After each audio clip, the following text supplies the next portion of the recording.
educated. There we go. Shall I start again? Yeah, good evening. My name's Julian. I work with ancient trees, and which I've been doing for about 15 years now. I'm not an arborist or a botanist, but I do. I record the history, the heritage, and photography of these trees, images of these trees. So I grew up in Surrey, actually, on a housing estate. But behind my garden was 8 acres of woodland. This is actually a shot of that wood. It was mostly pine woodland, but some oak and some native trees in there. But I felt very lucky to have that, because as well as playing the street, we played in the woods. So we climbed trees, had fir cone fights, good old fashioned fun, not an iPad or an iPhone in sight. And I think that really gave me a love of nature and woodland in particular, which is something that stuck with me. And I actually trained as a graphic designer, and 30 years on, I was working for a publishing company near Salisbury called the Francis Frith Collection, which really fascinated me because they have an old archive of photographs. So Francis Frith started a photographic archive in the 1860s, the dawn of photography. And he had the idea of traveling around the country and photographing landmarks, buildings, towns, as many towns and villages and landmarks that he could across the country, and reproducing them on postcards, which was in those days, 100 years ago or more, the equivalent of sending an email or a text or a messenger. You could send a postcard and it would be there the next day. It might even be there in the afternoon, because the post was so important in those days. So we produced those books, Your Town in Years Gone By, that kind of thing. But as well as buildings and towns and landmarks such as that, which you're used to seeing in those kind of books, I came across this old photograph of an amazing English oak tree. And because this was a landmark in itself, and a lot of people went to visit this tree. Some of you might recognize this tree. It's possibly the most famous oak in England. It's called the Major Oak. It's in Sherwood Forest. And of course, it's got connections with Robin Hood and all those stories. Apparently, Robin Hood and his men hid under this tree from the evil sheriff, in Sherwood Forest. Whether Robin Hood existed or not, because we don't actually know if he was a real character, although he was certainly based on similar kind of characters who lived outlaws in the forest during his time. We don't know if he existed or not, but it's his name, and it's those stories that connect to trees. And in this case, why 500,000 people go to visit this tree every year. It is absolutely phenomenal. It's 11 meters in circumference. So that's the size of a fairly good bedroom. You could think of it that way, the size of the trunk. It's completely hollow. You can go inside it, or you could if you were allowed to. It's an absolute giant. It's a very, very special tree.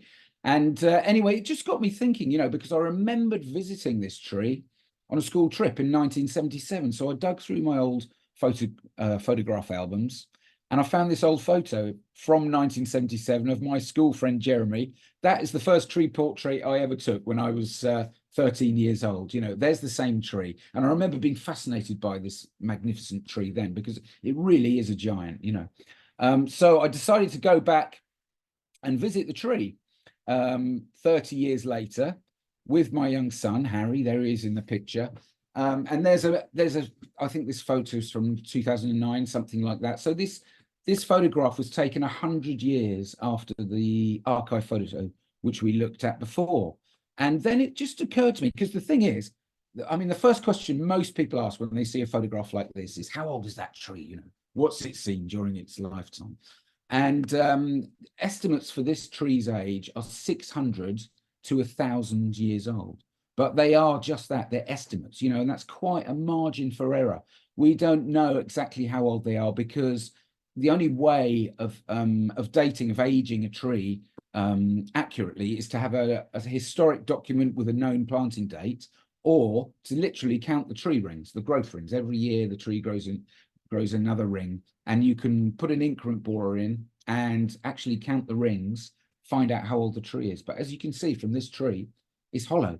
So there's a big part of the picture missing. You can make an estimate, but you can't get that exact age. So There's nothing wrong with our hollowing trees. It's part of the natural aging process, perfectly healthy for our ancient trees to hollow out like this. They only need the outer rings to feed themselves, to survive.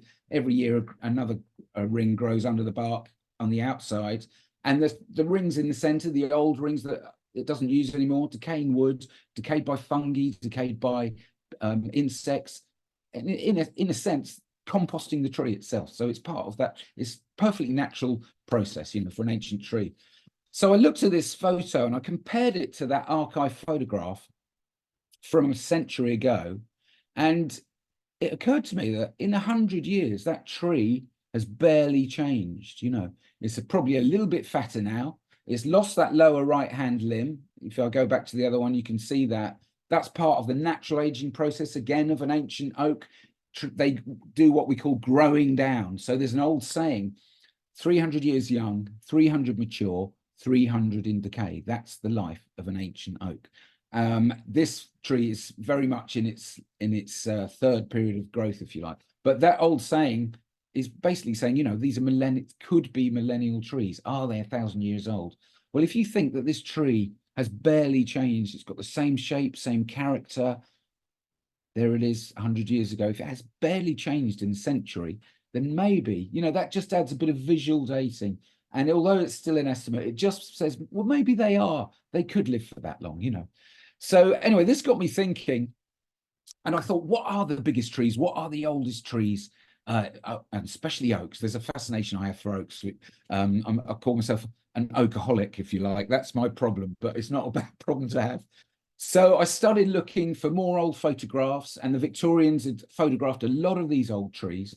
So I had a wealth of resources to pull on, and I'm jumping now to what is the fattest oak in England, basically the widest trunked oak in England, and this is called this is the Bowthorpe oak. It's in Lincolnshire, and you can see it's very similar looking in a way to the major oak. It's a big, fat, but squat tree because it's been growing down. So over those three periods, the youth, the maturity, and the decay. In the decaying years, it starts to grow down. It's conserving growth. So a big oak will, you're used to these big oaks in the field with a huge domed canopy, like nature's natural solar panel, if you like. But then as they get old, they start to grow down. So they create a secondary crown, they grow down, they round themselves off, they hollow out, which actually is like an old age security thing. It helps their survival for their longevity, So anyway, this tree is 12.5 meters in circumference. It's an absolute giant. You can walk inside it because it's hollow. And within the trunk, there's graffiti carved into the tree going back hundreds of years from local school children who visited this tree. And what you can see here, it's almost like a big lump, the trunk there, and you've got all these branches coming out because this was a working tree. This was a pollarded tree. So trees like this don't really survive in the landscape unless, I found, they have either a working value, in this case pollarding, and that means cutting a tree above animal grazing heights for the timber, and they cut it above animal grazing height so they can graze animals amongst the trees in this open wood pasture landscape, and the shoots will regrow, and every 10 or 20 years they can recut the wood, and there's a sustainable source of timber, something we've lost since the advent of coal, actually, which 150, 200 years ago. So a lot of these pollards have grown into big top heavy trees. Anyway, it did, when I visited this tree, it's not lost on the owner. It's in a farm, but it was a manorial estate. And that's where I find myself all the time looking at these big old trees, because they generally, you might find them on the village green. You rarely find them in a dense wood because they love the light, these trees. Big oaks won't grow to this age unless they're open grown trees. And it's this wood pasture landscape, which I'll come on to later, which is so important for our ancient trees. But it's now a farm, and it's not lost on the farmer that this is the fattest oak in England. So she charges you £2.50 to go and visit it. I only had £2, and she let me in anyway, which is very kind of her. And when I told her what I was doing, because by this stage I thought something that started as a hobby, because I was in publishing, I thought this is a book. There's a book in this, the stories, the history, the legend, and just magnificent special trees. So she took me into the farmhouse and she dug out this old photograph.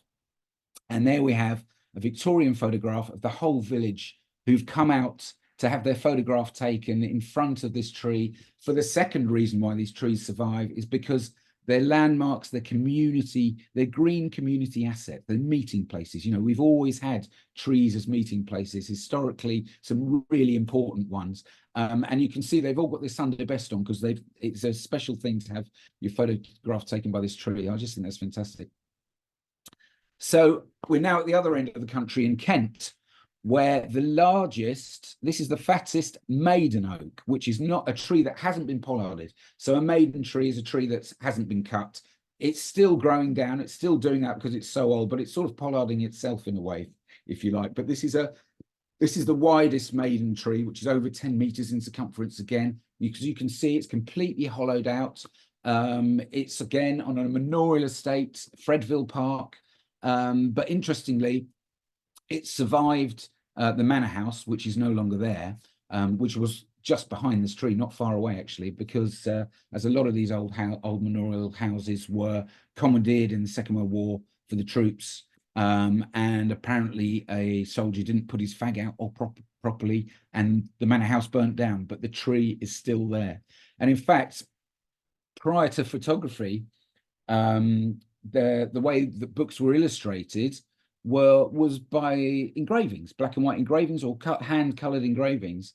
And this is an engraving of the same tree by a man called Jacob George Strutt. And he did a very similar thing to me. In 1834, he produced a book called Silva Britannica, which was basically a tour of England, or tour of Britain, of Britain's ancient trees. And this is the exact same tree depicted in 1834. I went to visit it over 150 years, 170 years later, and almost 200 years later, and there it is, it's still there. So these images, again, take us back to, I mean, it was a giant at that time, take us back and give us more evidence for visual dating of these trees, you know, absolutely phenomenal, really. Actually, I'm going to go back to that one, because if you look at the hole within the trunk there, I didn't realize this at the time, but there's a story that there's a ghost that roams in the gardens here of a lady in grey. And actually, looking at that hole, it looks very much to me like almost a cartoon cutout of a witch in a broomstick that's gone through the trunk. So that's quite fitting for the ghost story, I suppose. Anyway, oh, what have we got here? So, well, I mean, the interesting thing about our ancient oaks, we've got less forest in England than most of Northern Europe. When I say forest, I mean woodland, really. But we've got more of these giant oaks than what we think most of Northern Europe put together. We've got more of these big oaks. I mean, oaks over 10 meters in circumference. We've actually got 60 oaks in England over 10 meters in circumference. And one of them is right here within your very own project. This, I'm sure many of you will recognize this oak. This is the Pueblo oak. It's about 10.5 meters in circumference. It's an absolute beauty. I took this in January. I hadn't been there before, but when I got asked to do this talk, I thought I'd better go and visit and put that right. It is absolutely fantastic. So it's, although we may have more of these ancient oaks, 60 is a very small number. There are about 100 over 9 meters, and then a lot more over 8, etc. But there's a reason why here we've got more than the rest of Europe, and most of it is a cultural. A lot of it is a cultural reason. So I can't find any stories about the Pueblo oak, and I'm sure some of you may know a lot more about this tree than I do. And I'd be really interested to hear from anyone who's got any stories. Old photographs. I've done some searches for this to try and find an old photo. I couldn't find it, but I did a little bit of research, and what I did, the way I found this tree was on the ancient tree inventory, because so we knew that we had a lot of ancient trees in England. We didn't know exactly what. So the Woodland Trust in 2000 started what they call the ancient tree inventory, where you can actually go online, and if you see a beautiful ancient tree, you can measure it at chest height, take a photograph of it, note the species, and literally plot it on the map online. So here's an image from the website, and that little orange dot in the middle, that is where somebody's plotted the Pueblo oak, and you can see the Ordnance Survey map below it there. So you can pretty accurately click and pinpoint where that tree is. And it's got layers. It's got layers, map layers. So you can scroll through and go to historic Ordnance Survey maps. Now, these are the earliest OS maps, which don't look a lot like the modern ones, but they were made by hand, basically. People walking the ground with chains, no GPS, no phones, but they were superbly accurate. So you can see that it overlays the new maps perfectly. But what's so fascinating about these maps for me is that I've recorded about 600 trees on the ancient tree inventory, and every time I go and place an ancient tree and I look at the historic maps, there it is marked. So if you see the orange in the middle there, which is where the Pueblo oak is, just to the right of it, there are 3 little circles just below it, just to the right. Now, they mark trees that were there at the time when they made these maps. So the interesting thing to me is you can look at a historic landscape, because quite often they're no longer there. So if we go to, I've ringed them there. You can see I've ringed those trees in red. They're trees that were plotted on the ground very accurately over 100 years ago. And actually, on the bottom left-hand side there, which I've ringed in red, that's how they donated orchards. So at one point there was an orchard there, and this is on your land. This is where you're doing your planting. So this is really relevant to you. And you can also, as well as looking at the OS maps, old and new, you can look at the aerial photography. There it is, and it all lines up perfectly. And you can see here that top circle in the middle, that was the Pueblo oak, which was marked as a mature tree over 100 years ago. Amazing. And if you look where the orchard is on the left-hand side, that has since been cleared. And actually, just below the Pueblo oak, those 3 little round circles, if I take the circles away, there's nothing there.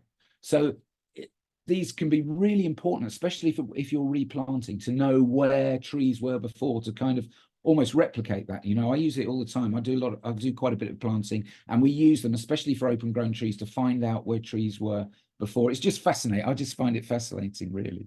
It's interesting. The origin of Pueblo, apparently, I did have it up here. There we go. Is it could be derived, meaning Pueblo coming from meaning people's meadow, you know, which is so apt for what you're doing on that land at the moment. It's brilliant. It could also mean just people, or it could refer to Priest's Hill, which is just round the corner, or Priest's Down, you know, not exactly sure, but either way, I like that connotation of people's meadow. I think that suits really well of all the scheme that you're doing there at the moment.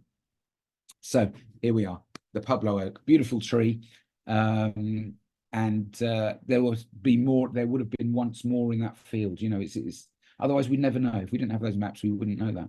So the thing about ancient oak is it's not just, I mean, tree planting is fantastic, but ancient trees have got something else entirely about them, because that's when a tree is ancient, that's when it really starts to do good for biodiversity and wildlife. You know, it's all those little nooks and crannies and hollows. This is the Pueblo oak close up. You can see all the little crags. You can see the beetle holes all over it where little animals are living in there. So what we know is about English oak is the best tree we have for wildlife, bar none, by a mile. I mean, we think there a recent study, well, 2019, has said that 2,300 species are supported by English oak. I mean, that's just incredible, you know. I mean, and that's bats, birds, little mice, all sorts of, but mainly invertebrates, loads of invertebrates. I've been working at Windsor, where they have the Windsor weevil, which was only originally found at Windsor, named after Windsor. You know, this little weevil that lives in decaying oak. And there are some beetles that live only in the decaying wood of English oak. It's just incredible. So it just shows how important it is. So as these trees grow down and they drop their timber, and even if trees die and fall, you know, that decaying timber is so important for all sorts of species. You might think, well, they're only bugs. Well, actually, they're food for bats and barn owls, and it's that whole cycle. So, so that's another reason that I love our oak and think we need to promote planting them still, because they are the best tree for biodiversity, you know, and biodiversity is as big a problem as climate change. You know, it's hand in hand. You can't really separate the two. So I could talk about oaks all day, but I should mention, even though if they do live for 1,000 years, our longest lived tree, of course, is the yew tree, which estimates, we think some trees could live for 2,000, 3,000 years, maybe more. But again, it's a very grey area. They hollow out. This tree here is the Fortingall yew. It's often generally thought to be one of the oldest trees in Britain, possibly Europe. In the top right-hand side, there's another engraving from Jacob George Strutt, because I found myself following in his footsteps where he'd been to see these trees 200 years ago. I'm going back now. And what if we look at that engraving from the top right, which is incidentally, it's a black and white engraving, which has been hand colored. They used to hand color them for every edition, you know, painstaking work, just beautiful works of art on their own, really. But you can see the hollow of the tree. Not only is it hollowed, it almost looks like two trees. The tree's starting to fragment, you know. It was 52 feet in circumference, this tree, an absolute giant. And if you look at the photograph bottom right, that's an old photograph where they built a wall around the tree in Victorian times because people were taking souvenirs of the tree, the oldest tree in Europe, and it was getting taken away and it was deteriorating. So they built a wall around it. Now we've got these stems on the left-hand side. That's all that's left of it. You know, we don't know how old this tree is. Estimates of 2,000 to 3,000 years. If that's true, it predates the church. It, in fact, predates Christianity, and there are burial mounds and stone circles very nearby. So it could be that this was a worshipped tree in the old religions that was incorporated into the new religion as it came, to keep people going there. And of course, it worked perfectly with Christianity, of that everlasting life. You know, these trees seem to live forever, you know. Fantastic. And that's the third reason why we find ancient trees surviving, is usually a religious reason. So that we've got about, as well as the oaks having 100 oaks over 9 meters in circumference, we've also got about the similar number of ancient yew trees over 9 meters in circumference. And most of them, not all of them, but most of them are found in churchyards, you know. So really important for us to have that and have this wealth of ancient trees. So here's another engraving from Jacob George Strutt. This is a very famous tree in Runnymede, near Runnymede, and it's on a little island in the Thames called Ankerwick Island. And we think that Magna Carta was signed beneath the branches of this tree, because the ancient priory was right next to it. It's very unlikely that they would have been up to their knees in mud in a flood meadow and Runnymede signing the treaty. And that it was the religious places where the barons met. So it's very likely, we think, that Magna Carta was signed under this tree almost 1,000 years ago. This tree was probably 1,000 years old when they signed Magna Carta. It just puts into perspective their longevity, really. And there's the tree now, same shape, very difficult to date. National Trust look after this tree now, so hopefully it's going to be okay. And now this tree, although the Fortingall yew in Scotland was thought to be the oldest yew, there's been some research done on this tree in Defynog in Wales, and they think this tree may be 5,000 years old. It's all estimates. It's a fragmented tree, but it's on an old pagan site with a church built next to it again. We can't prove that for sure, but it's estimates. And that's nearer to home for me. I did have a look around your area, where the Avon trees are. There's not that many huge yews that I could find. Maybe one of the nearest ones, or certainly one of the nearest ones to me. I live in Frome, so not that far away from you. Is this beautiful tree on the Longleat estate called the Temple Yew in a village called Temple. And what I love this photograph. I mean, it's just a beauty. It's 8.5 meters in circumference. Again, completely hollow. And it was the village is called Temple because when the Templar Knights came back from the Crusades, they were awarded patches of land all around. This was one of them. They named the village Temple after them. This tree could well have been over 1,000 years old when the Templar Knights came back to Temple. You know, it's just fantastic, really. Okay, so now I'm going to talk a little bit about forests, because that's what the talk's supposed to be about. I can't help myself talking about individual oaks, but they're, to me, they're a part of it. We've got this idea that Britain was once covered in a dense wood, and a squirrel could run from John O'Groats to Land's End without touching the ground. This is the same story in Ireland as well. But actually, we think that the real picture was probably quite different to that, because the word forest didn't actually come into use until the Normans arrived with William the Conqueror, 1066, the invasion. They termed the word forest to as a demarcation of land, basically, rather than a piece of wood, which we now think of a dense wood as forest these days. To them, forest was just land. It was a patchwork mosaic landscape. It could include woods. It could include wood pasture, open grown woods, as we're looking at now. This is an engraving from the 1850s of Windsor Great Park, or Windsor Forest, if you like. And you can see that open landscape. So we've got these big old ancient trees. The image is called working the wood, because the people are in the landscape working the woodland, working the wood. It was a working landscape. All that fallen dead wood for great habitat for creatures. And you can see the big old oaks, which only like to grow in the open. If you put them in a dense wood, they grow tall and thin. They probably only last a couple of 100 years and come down. These big old oaks, they want the light. They love the light. So we know we don't see it too much these days, but this wood pasture landscape, which was twofold: you could graze animals amongst the trees, and you could work the trees as well. And for the Normans, it was the perfect hunting ground, which is what their forests were really for the pleasure of the king. Huge tracts of land that were put aside for the pleasure of the king, basically to go and hunt. And people could get into all sorts of trouble for hunting themselves in the forest or taking wood. Very few rights there. So this is Windsor again, taken a couple of summers ago. And what I love about this photograph, that really illustrates that wood pasture landscape. So you've got these big old trees, and amongst them you've got grazing animals. You've also got all the dead wood on the ground, and the little bits of scrub, and that's where the trees regenerate, in the scrub. So the grazing animals kept the landscape open. And Oliver reckons that of his studies of the Doomsday Survey, that possibly a third of our forest was into this open wood pasture landscape. Silver Pistillis, they called it, which wood pasture, exactly what we're looking at here. And I love this photo because, although it was only taken recently, this photo, if we had photography then, could have been taken 500 years ago, 700 years ago. What we're looking at is on Windsor Great Park, of course, which is had the luxury of being able to be left for all that time.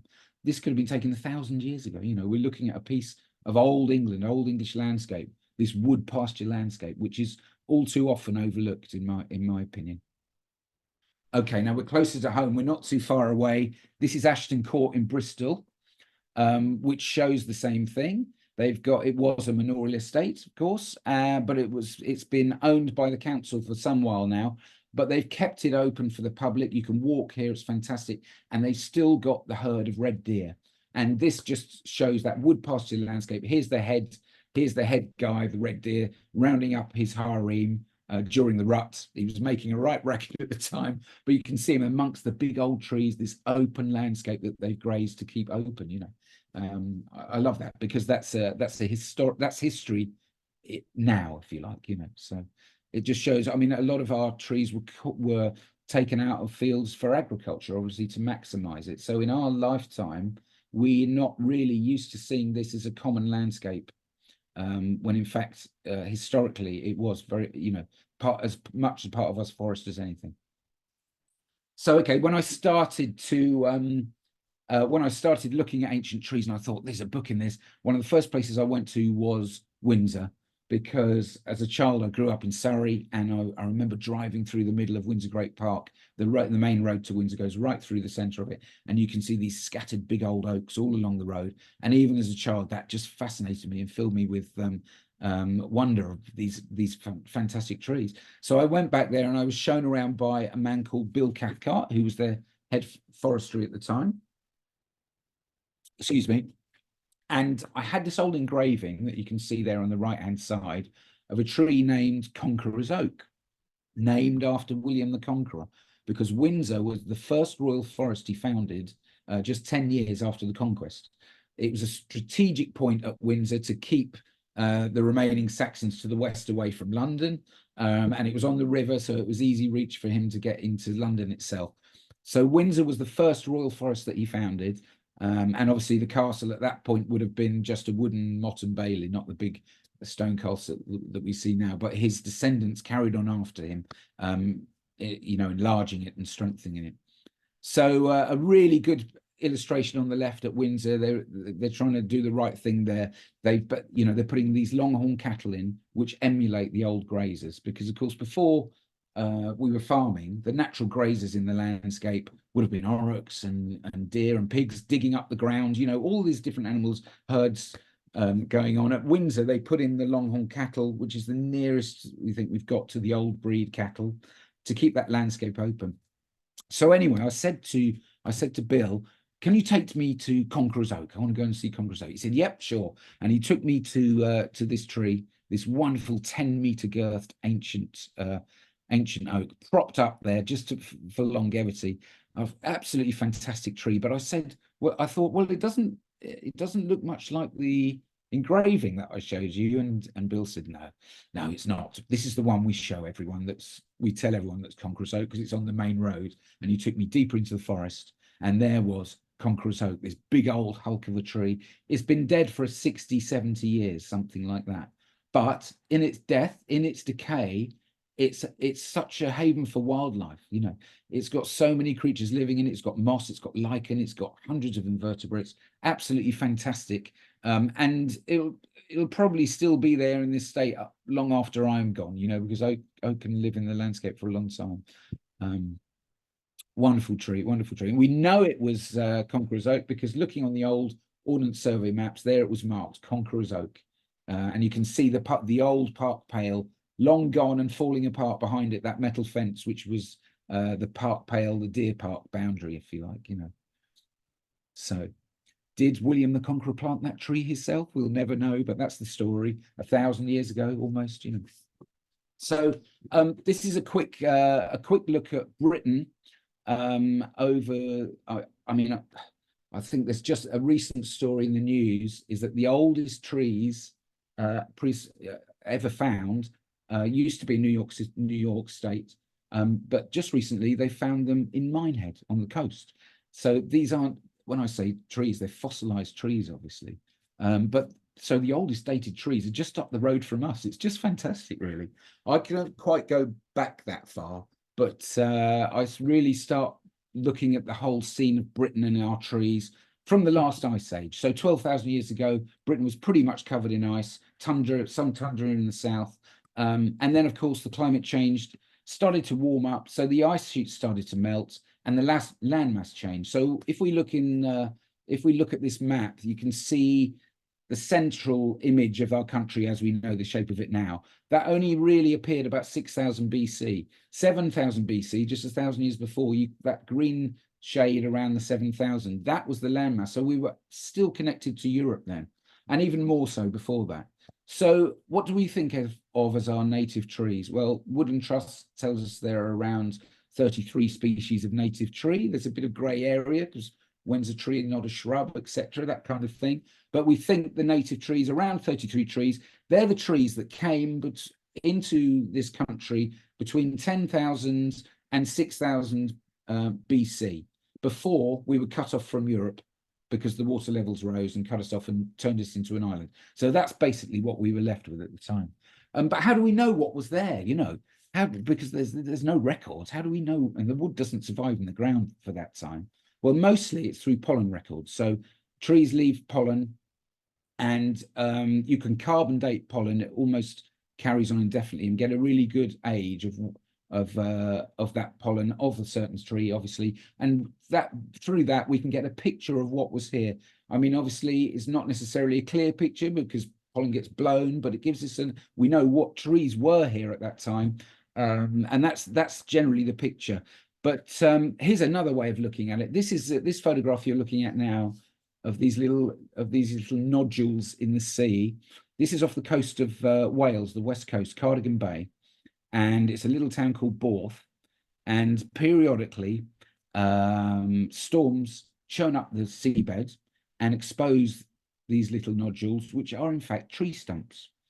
So it happens now and again. Sometimes you can see them a bit, sometimes you can see them more. In 2019, which is when I took this photograph, it was a real big storm, really churned up the sand and shown these tree stumps. So I went to see them. You only get a window of opportunity of about an hour at the lowest tide before the water comes back in and covers them up. But just phenomenal. About 2 miles of trees here. So there was a PhD student who did his thesis on these trees, and he took carbon datings for them. I mean, you literally look at them and you can see the tree rings. They look like wood. They even feel spongy. You know, it's incredible that how well they've been preserved under the sand. And so anyway, through carbon dating and through dendrochronology, they found that these trees, this was a forest growing 4,000 years ago, 5,000 years ago, and it's been preserved all that time. So what we're looking at here is a historic forest, and its native species: oak, birch, hazel, the normal, and Scots pine, funny enough, when it still would have been native to the southern part of the island before it became just a Scottish native, the Scots pine, you know. Just phenomenal. I think that's fantastic. So we're looking here at a photograph of a 5,000-year-old forest when the sea levels were lower, and this bay was a wood, you know. Brilliant. Here's another little fantastic similar story. This is in the Norfolk coast near Hunstanton, and the same thing happened. The seabed was churned up by a storm, and suddenly people saw what became known as sea henge, and it had never been seen before, as far as we know. And it does look like a sort of Stonehenge monument, if you like. But what we've got this is all made of oak. So in the middle, there's an upturned stump of an oak tree. That's quite a big piece of wood. And around the outside, we've got all these planks of oak, not like little stones like Stonehenge. They think when it was built, it was almost a wall around the central tree. And I think it was used for incarnation, which was the old practice of a funeral practice, if you like. So they put an important person on the tree stump and let them deteriorate through the elements and wild animals, basically, you know, before they maybe take the bones to a burial mound or something. So dendrochronology dated the wood from here again. They found, I mean, it's just amazing how accurate they can be, but they found that all the wood here, the oak, it was all oak. It was taken from 20 oak trees from a local oak woodland, dragged by honeysuckle rope in the spring of 2049 BC. So what we're looking at here is a 4,000-year-old structure made by people, basically. So that proves 4,000 years ago, we were working the wood in a big way, you know. So we like to detach ourselves from nature, and obviously there's a lot more of us now, and civilization, all the rest of it, but we've actually always been a part of that, you know. They were pollarding and harvesting wood 4,000 years ago. 6,000 years ago, we were still joined to Europe, you know. I just think it's phenomenal. Anyway, if you want to go and see this, they took it out of the sea to a public uproar because people thought it was sacred. It should be left where it was, and that's fine. It would be, there wouldn't probably be much of it left now, but they've put it in a museum in King's Lynn, and you can go and see it. What we're looking at is a 4,000-year-old snapshot of how we worked the wood. It's just brilliant, really.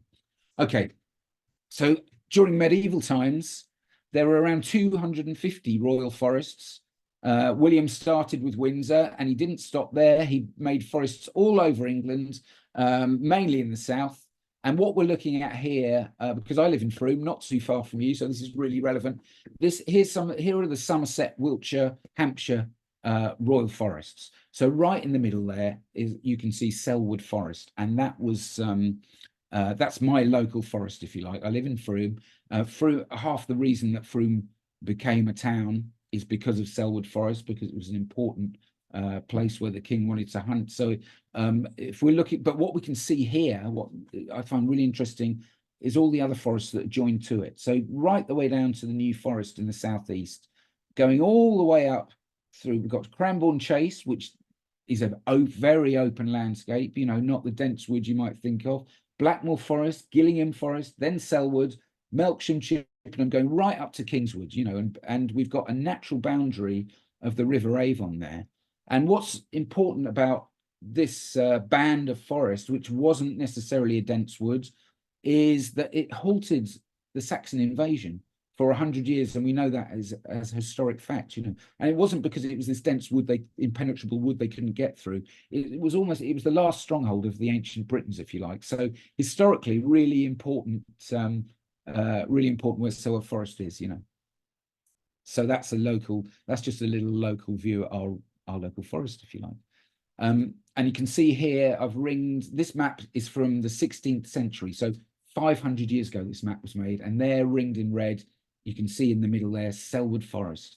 And it's been depicted as this, what I think shows this wood pasture open landscape, you know, even the illustration, but it was definitely a known entity, if you like, there, you know, 500 years ago. So, I quite like this. So this is close to home, close to me. There's a place called Black Dog Wood, which is owned by Longleat. It was on the northern reaches of Selwood Forest. On the left-hand side, we've got a lovely old pollard oak there. It's over 5 meters in circumference, top heavy because it hasn't been pollarded since people probably started using coal. So you've got a couple of 100 years worth of branch growth coming out of this, but it's a beautiful old lovely tree. And on the right hand side, this yew tree, again 5 meters in circumference. What's interesting about this is that it is actually a boundary marker. So it's marked on the old OS maps as a boundary tree. So before we started using maps, each parish would individually go and walk the bounds and what they used to call beat the bounds. And they'd literally take branches of birch and beat the boundaries that everybody had to know about, because we didn't have phones, many people didn't have maps to show where the defining boundaries were, which is really important. And sometimes they'd beat the children too for good measure, so they wouldn't forget, you know. So this is an ancient boundary tree, and I've found a lot of these at Windsor as well. You know, as well as being landmarks, they'd be important features in the landscape to mark boundaries. So Black Dog Wood, that's my little dog in the picture there, who often accompanies me to the woods. It's not named after her, but there's this wood is named for a reason. I'm going to tell you a little story now about it. I don't know whether it's true or not, but I love the story and the facts that these stories are how people view the place that are around them. So I think it's really important. Black Dog Wood. Okay, so there was a maiden and she lived near Black Dog Wood, and apparently she had 2 suitors and she couldn't decide which one of them to marry. And so they decided to sort it out amongst themselves in the 19th century. In the way of the times, they decided to have a duel at dawn. So they went to Black Dog Wood with muskets, did the 40 paces thing, turned, shot each other. One of the men got shot dead. The man who got shot dead had a black dog, which then attacked the other guy and mauled him to death. True? I don't know.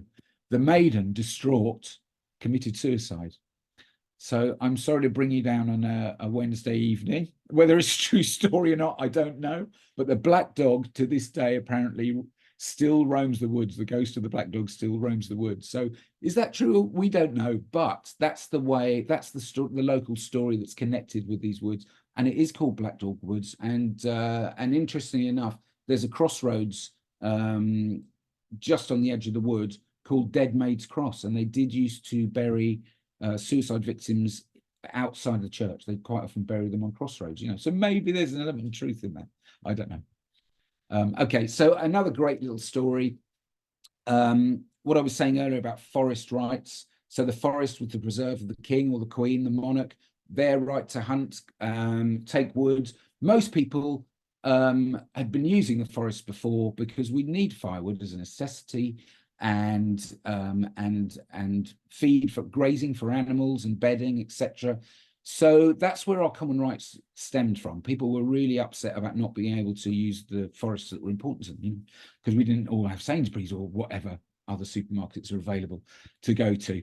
So, but there's little customs that survive. I mean, we've basically lost a lot of those forest customs, but in Great Wishford, which is just this side of Salisbury, next to one of the smallest royal forests, which was called Groveley Wood, which is still up on the hill, still privately owned. And the residents in Great Wishford at the bottom of the hill, every year they have to assert their forest rights.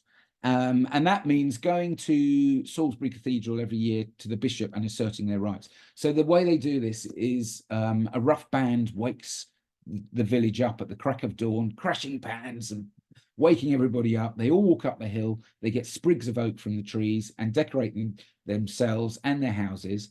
And they meet at the Royal Oak pub for breakfast at 8 o'clock, and then all make their way to the green at Salisbury Cathedral, which is this photograph is of, where they perform a dance. It's an ancient ritual. It's a little bit like Morris dancing, but it's its own thing, and it's all based around oak. And this always happens on the 29th of May, which is Oak Apple Day, but the day that Charles II was reinstated to the throne, and he thanks the oak that he hid in from the parliamentarians for saving him. So oak was really important to him. So then they go in to see the bishop, and he's waiting there for them, and they assert their forest rights. And hopefully this technology is going to work, because I've got a little video of it. I went and filmed it, and they can show it to you much better than I could. Fingers crossed it works. Put your thumbs up if you can hear it when it comes.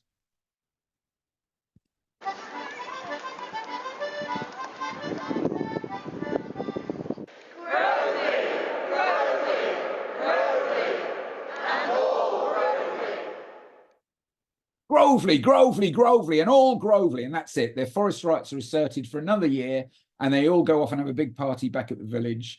But they did say to me, well, we don't really need it for firewood anymore. We just need somewhere to walk our dogs, you know. But that sort of thing was going on all over the country at some point, and now it's a rarity. Now it's preserved in tradition like this, you know. I just find it fascinating, really. So, okay, I produced a book about Britain's trees called Britain's Tree Story. And once that had gone to print, I didn't know what to do with myself. And I thought, I know, I'll go around the world and do the same thing again. So I went to 39 countries over 5 years, sold all my belongings, took my camera, and visited a lot of places to see different culture, different history, different trees, you know, in different climates, really. Often the same stories crop up again and again, no matter where you are, because people are very similar, although with differences. We're pretty much the same, I find. But the last trip I did before I produced my World Tree Story book was Japan. And I wanted to go there because I really wanted to see the cherry blossom in the spring. I thought that would just be something fantastic. So I went to Japan, and here's a picture of a tree called the Weeping Night Cherry. And I'm going to talk about these world trees a bit, because what I've learned, I bring back to England for our Britain story. So so this tree, it's not a particularly ancient one. It's a beautiful tree, but as you can see, it's not very pink.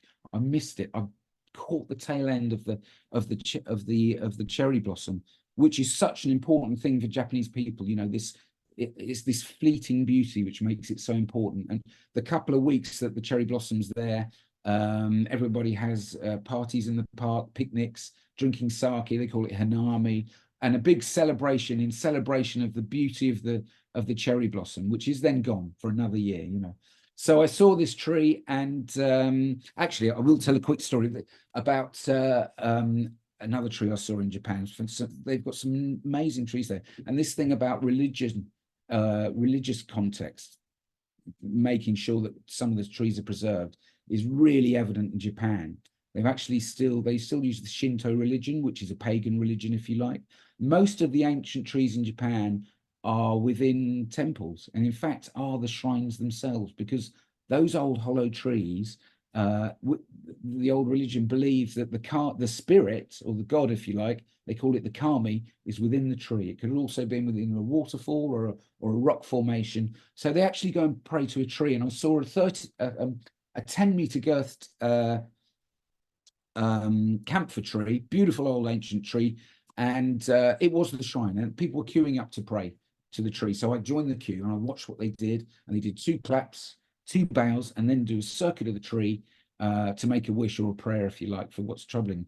So so I did the same thing. And the other thing I found out is that for every lap of the tree you did, you add a year to your life. So I did a few laps while I was there, but was then told I'd gone the wrong way around the tree, so it had actually the adverse effects. So that took a few years off my life. But I'd seen some fantastic trees in Japan, but I thought I haven't quite done enough. I don't think I've quite done enough. There was I really wanted to go and see the oldest cherry blossom in Japan, a very famous tree right in the middle of Honshu, the big island in Japan, in the Japanese Alps.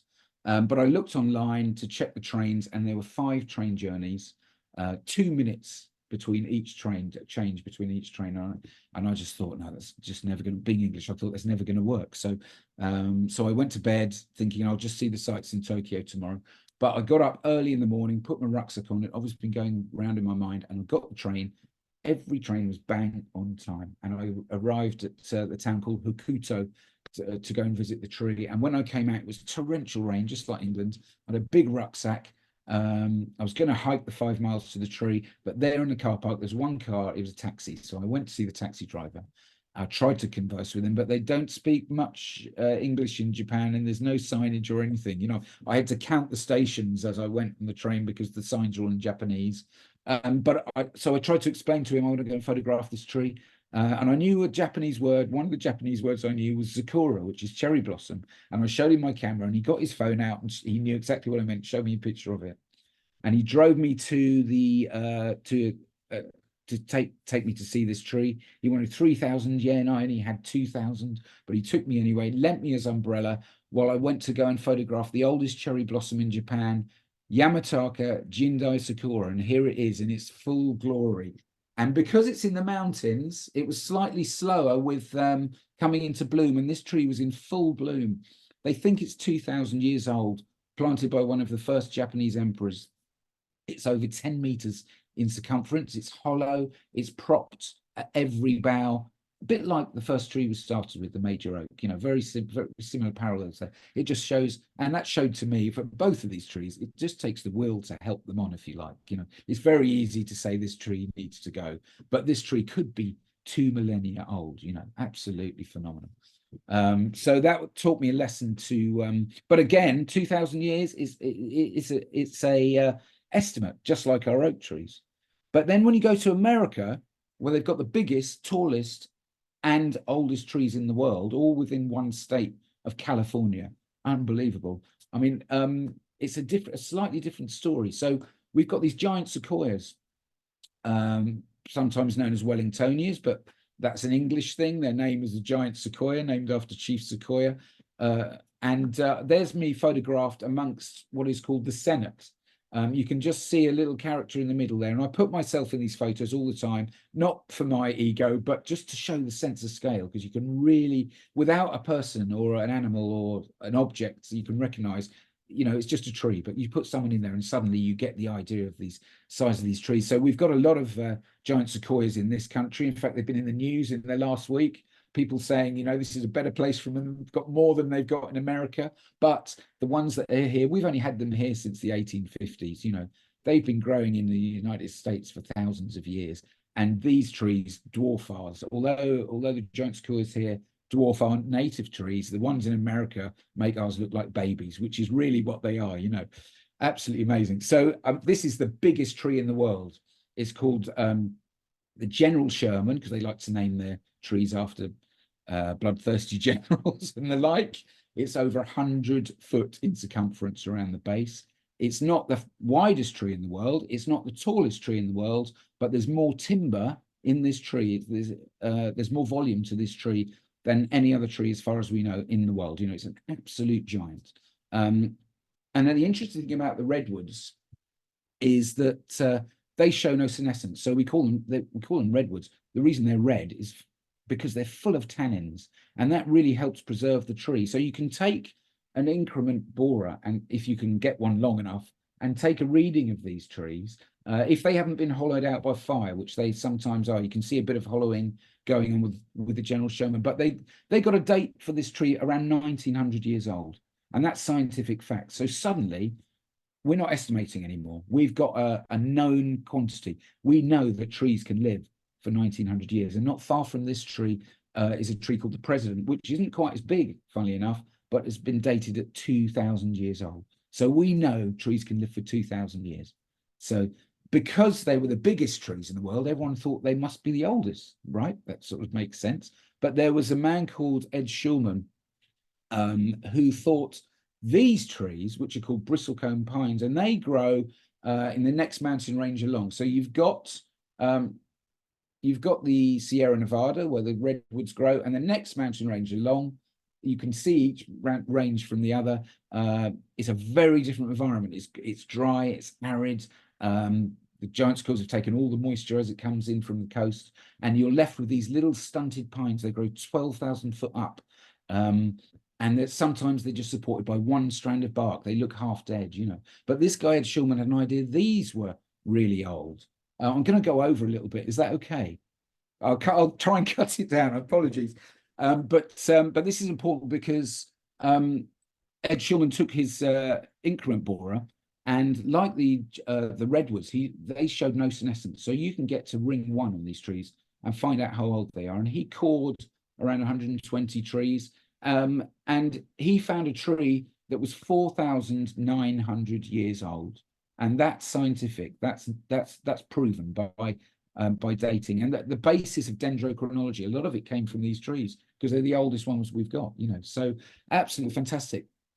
We found the oldest known trees. We may have older trees still, but not proven like these. So a lot of people think some of the olive trees, maybe in Lebanon, are that old, etc. They could be, but we just don't know.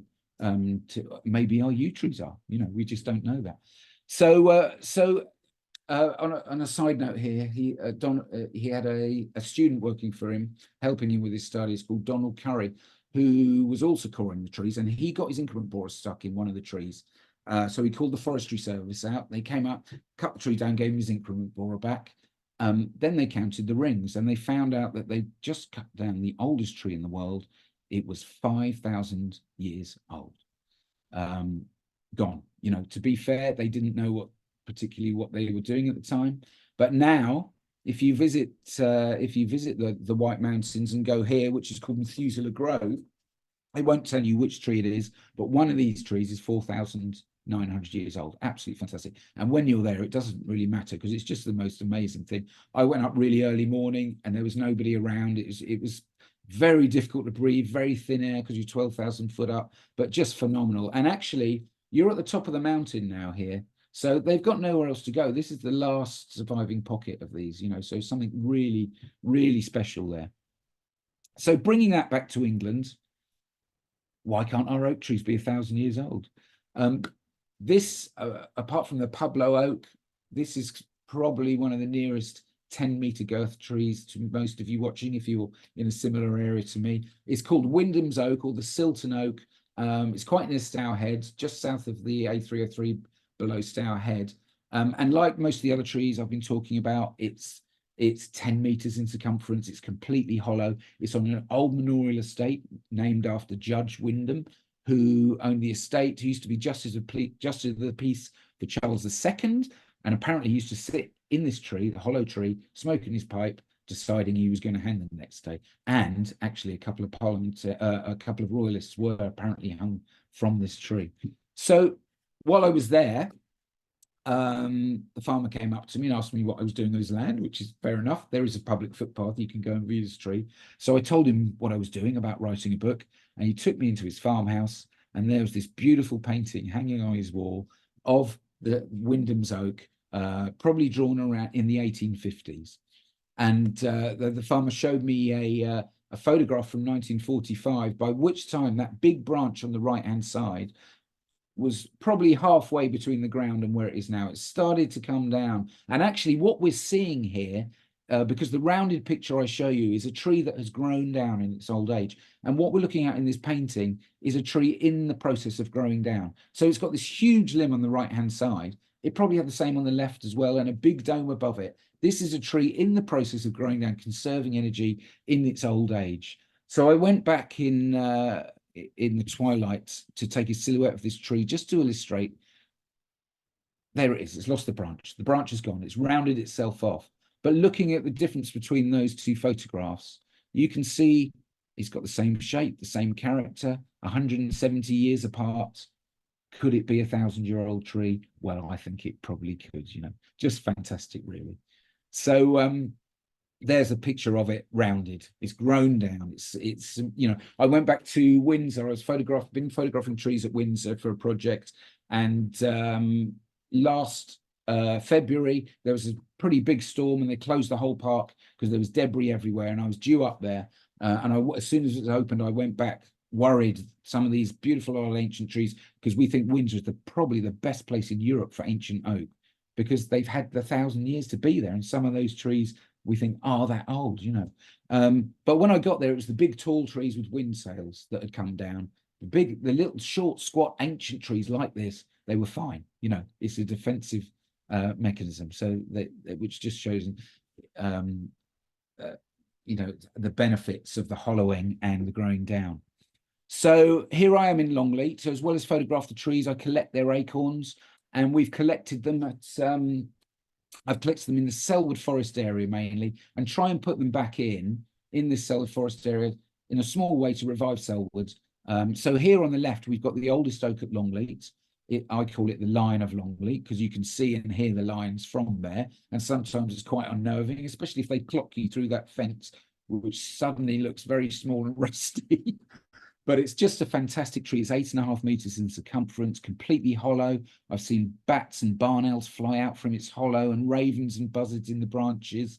And I watched a tree creeper, which they live under the bark of old trees, and it lived under the bark, a fold of bark in this oak, and it came out and it flies to the bottom of the tree, and they can only climb up, and it works its way up the tree, eating all the bugs that live on it. That tree is that bird's world. It didn't need to leave, you know, absolutely fantastic. It's a hotspot for biodiversity. And it probably, Longleat's been owned by the same family, the Thinn family, for 500 years. We think this tree was probably 200 or 300 years old when they got there. You know, it could be that. So it's a real historic, living piece of history as well, you know. So I'm very lucky in Frome. We've got quite a green-minded council. So I gave them 50 of my oaks, and we've been putting those back in the ground, sometimes with the children from local schools, because then it's you know, they'll take that with them, put it in the ground themselves, get their hands dirty, and then when they're older, they can say to their grandchildren, I planted that tree. That's the idea. Landmark trees, open grown trees. The Ancient Tree Forum recommends 35 meters spacing between oaks. That's the sort of, imagine its branches stretching out 16 meters, they're touching, you know. So that's the sort of space for this wood pasture landscape, you know. So that's what I've been doing here. This is one of Windsor's magnificent ancient oaks, another 10-meter tree, hollow again, called the Signing Oak. I put myself in the picture again just to show that sense of scale. Fantastic. Real in the process of growing down. You can see that craggy top. And here we are planting one in Frome. We planted it for the Queen's Platinum Jubilee before she died. They gave me a sapling from Windsor's organic nursery. And so there's that connection now with Frome and me and Windsor, which I really love, you know. Just quickly, this is an estate near me, and she wanted to put some oaks in, which I'd grown from her old oaks on the estate. And the map on the left of the early OS maps, ringed in red, are trees that have been lost. So you can see on the satellite photograph on the right, they're no longer there. So I said, let's put them back in that circle again, and we replanted them. You know, so it's heritage trees, if you like, with space between them. You can see me on the left there with a dying tree behind me in the house, and on the right, that's the owner getting her hands dirty, putting oaks in, you know. So it's not going to save the world through climate change, the sort of planting I'm doing, but it's about keeping that heritage of local heritage oaks going for biodiversity, etc., you know. And I've mapped them all on a map, a Selwood Forest map. So this idea of forests, what you see there with the orange boundary is the last perambulation of Selwood Forest, which is quite small compared to that big yellow line you've got on the outside, which was once the size of Selwood Forest. So forests would change, they'd grow and contract depending on the monarch. If they needed some money to go and fight a war, they'd sell a bit of forest to landowners. If they were really keen on hunting, they'd grab it back. You know, that's the way it works. And you can zoom in on this map, click on the little tree icons, and it'll show you who the parent tree was. And a photograph of the new one. Yeah, so that's my little side project. And just lastly here, this tree, this is the first oak I ever planted. And before I started working with the council, because we've put them across all 8 green spaces that the council own. This is one of them, but I put this in the brambles. So there's an old saying that says, thorn is the mother of the oak, because this is where oak regenerated naturally. So you can, this is a little meadow in Frome. the grazing animals didn't really want to go amongst the thorns. So that's where the trees regenerate. So scrub and thorn, it was really important naturally for regeneration of trees, you know. So when we plant trees now, all of us, we put them in cages, etc., because we haven't got that. But this tree has done really well. It's now over 20 foot high. I've made a time-lapse video of it. I took a photograph of it every week for 10 years. It's now 10 years old, and I put it all together in a little time lapse, which you can see on my website if you want to go and have a look at that. So I think that's the last slide. Have I got time for a 3-minute video, or should we just go straight onto the questions? What would you? Yeah, I think we've got time for a video. We haven't got any questions in the chat yet, so I will just open Okay. the floor. But yeah, please do. It's only short. Hopefully it'll work. I'm a musician as well, so I write music. And for my last book, I did some forest music, which was recording sounds of the forest through the seasons and then weaving them into some ambient music. And it comes with the book. So that's my USP, if you like. It's a book, but you can read the book and listen to the music. So I made this little video of some of the animals I met on my travels and a bit of music. And after that, I'll be very happy to take questions. Hopefully this will work. Fingers crossed.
Oh, apologies.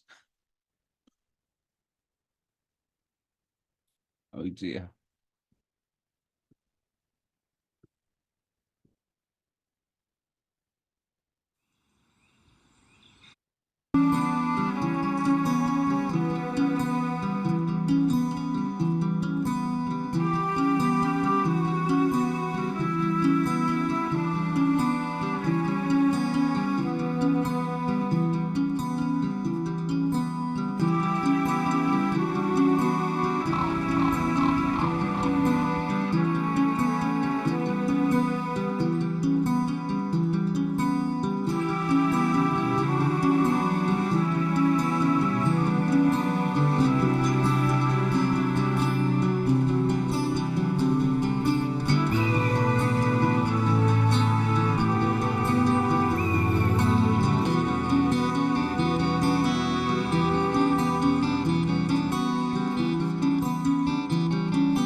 That's it. Thank you very much. Hopefully some of you saw that. I think it depends maybe on the internet connection, how well it works, and also the presenter not pressing stop by accident halfway through. Oh no, that was a beautiful video to end a very amazing talk. It's so awe-inspiring, isn't it, to think about trees and their scale. So thank you so much. There are a few questions in the chat, so perhaps I will just read them out, but please do feel free to clarify or add to the people who have asked them. Sure. So we have the first question was, could you say something about how different soils affect tree ages and how old different species get to? And also, does pollarding and coppicing prolong tree life? Wow, that's a big question. Very good question. So soils, yeah, soil is really important. And I'm going to start with tree ages. So I've been talking about ancient trees. What, people often say, well, what is an ancient tree? So it's actually species specific. So, I mean, you could have, if you have a birch tree that's 200 years old, that's pretty old for a birch tree, in its lifespan. I mean, if an oak does live for 1,000 years, then you could say 500, it might be ancient, but a lot of it is to do with the character of the tree as well. So there are three stages with ancient tree in which they class trees as notable, veteran, and ancient. And obviously, ancient is the oldest. So notable is it could be a nice big tree, but it's not a veteran because it hasn't got veteran characteristics, which is the hollowing, maybe some stagheading, losing branches, little hollows and nooks and crannies, etc. So an ancient tree is always a veteran, but a veteran isn't necessarily ancient. It's on its way, if that makes sense. So you could say, a birch at 200 might be an ancient tree of its species, an oak at 500, 600, 700, and a yew tree might be even 900 years old before you classify it as ancient, because it's species specific, depending on their lifespan and etc. So what was the other thing she said? Oh yes, soil. So I mean, it's really interesting how different trees grow, so at different rates. So there was a tree on Sparkford on the A303, an oak tree, and it was due for the chop because they're widening the A303. But actually, it was just a slip road that was going to necessitate the removal of the tree. So protesters tried to campaign to keep the tree, because surely you can just move the slip road, to no avail. So people ended up, there's a group of people who ended up camping in the tree in tree tents. And I went to visit it to survey the tree. By the time I got there, the whole area of the land, which had been a wood pasture before, looked like a desert, and in the middle was this beautiful old veteran oak. It was 5 meters in circumference. It was a big tree and a tall tree with a huge crown. And these people were literally camped in the branches in tents, in tree tents, and it was fenced off. So I went to measure it and photograph it and talk to these people. And they'd been saying their idea was that this was a 600-year-old oak. That's what the stories were coming out in the press.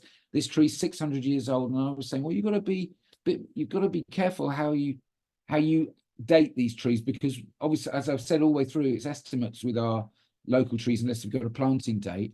And I said I think it's probably more 300-400 years old, maybe. I thought you should probably be more conservative, because if you get it wrong, they're not going to take you seriously, Anyway, the thing is, they did chop the tree down. They wouldn't move the slip road because it was going to upset the schedule. That was the reason. It's a lovely tree, but in this case, upset the schedule. They pulled the guys out of the trees, cut it down there and then. But they left it in the field. And I went back, and they've left it for biodiversity. Basically, they left the whole trunk in the field. I went back afterwards with the idea of counting the rings, because I wanted to know how old is the tree, And actually, it hadn't hollowed. It had a solid center. It was amazing. And it had 250 rings. Now, I was expecting 300 or 400, you know, from estimates I've done on other trees. And the people who were campaigning for the tree thought 5, 6, but it was 250 years old.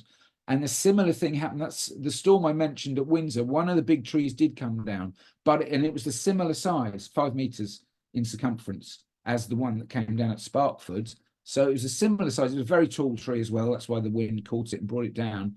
That tree was 337 years old.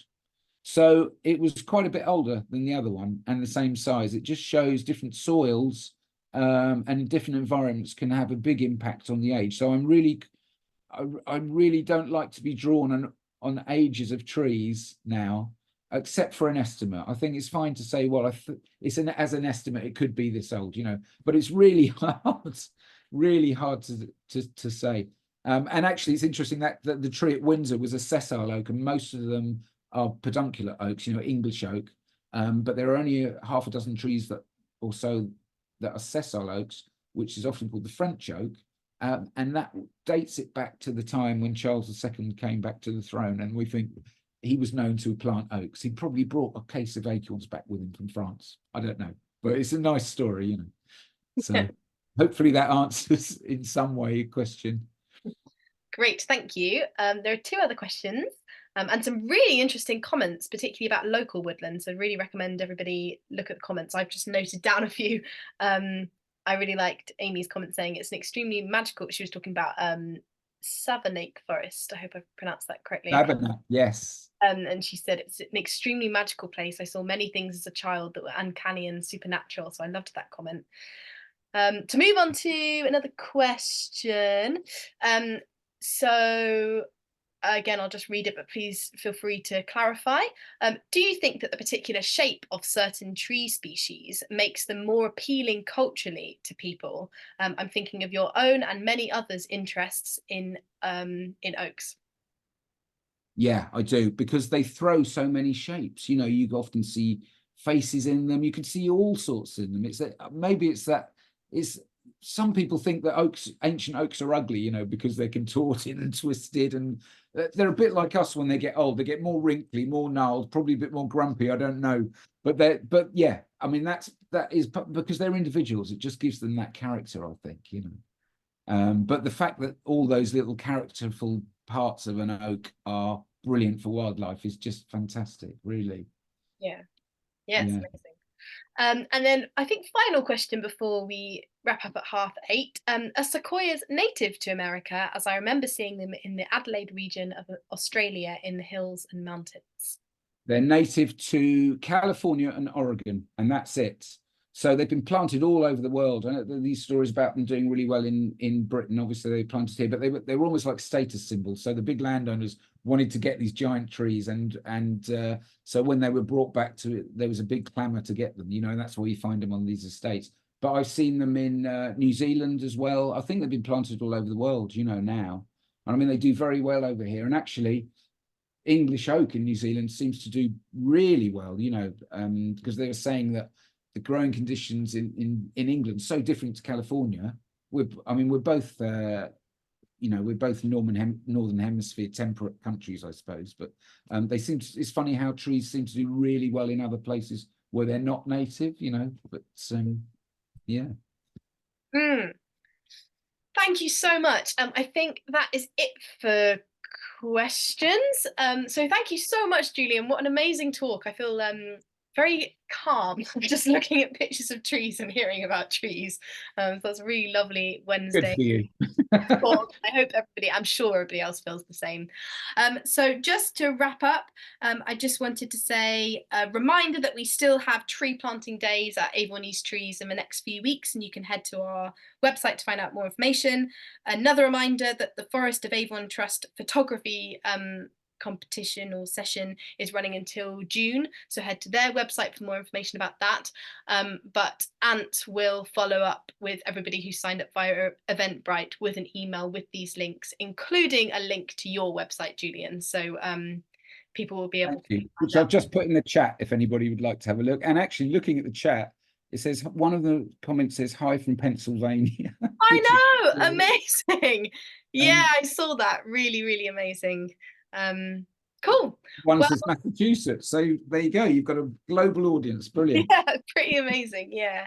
Um, great. Well, thank you so much for a lovely talk, a lovely evening, and My wishing everyone. pleasure. And keep up the great work that you're doing. There's so much stuff happening in Somerset, Avon at the moment, you know, with rewilding and good stuff that's good for, you know, good for our local environment. It's great. So Yeah, it more definitely feels like a really exciting time. really Yeah, good. Yeah. cool. Thank you everybody for joining, and yeah, have a lovely evening onwards. You too. Thanks. Bye. Bye-bye, everyone. Bye.